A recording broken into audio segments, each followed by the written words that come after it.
Sort of explain your style, or how would you explain what your style is? Sure, I would call it more graphic, more open, more airy. So traditional coils tend to be fuller, denser, and that's lovely as well. I think at the time I didn't have as many stores or opportunities to buy things online as I do now. So I was actually just trying to be frugal with my supplies.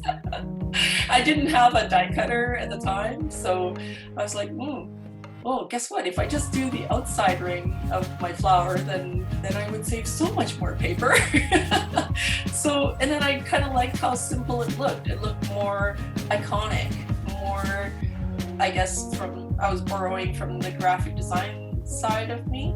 And so it looked actually calmer, cleaner, less busy. And so I could focus on the shape itself. Although it made it also a little weaker. I mean, quillers call that technique now, they call it on edge quilling.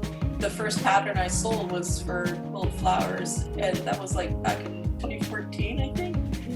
I would call it more open. And so you've mentioned the die cutting machine a couple of times, and there's this fantastic quote on your blog that I like. What intrigues you most is when quilling and die cutting collide? Yes.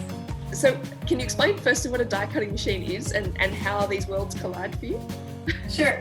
Do you know what a inkjet plotter is? No. Okay. It comes from the drafting world. So basically, if you have a machine that it has a pen or a knife, and I've drawn my shape on my computer, I can tell it exactly where to cut. So that's what electric cutting machines like a Cricut or Silhouette can do. And so whatever I draw, it can cut in that amount of space.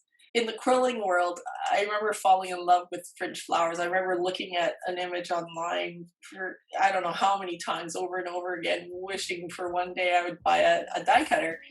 And for quillers, we are limited to 90-degree French cuts, or at most 45, 30-degree cuts, just to make it a bit more starburst kind of shape when you French out your petals. Of course, for me, I wanted to draw every one of those petals with, a softer kind of petal look.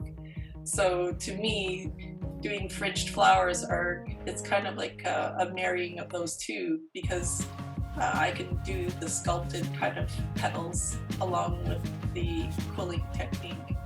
So I love it when I can put the two together. And then, so also you can do different kind of layering and stuff.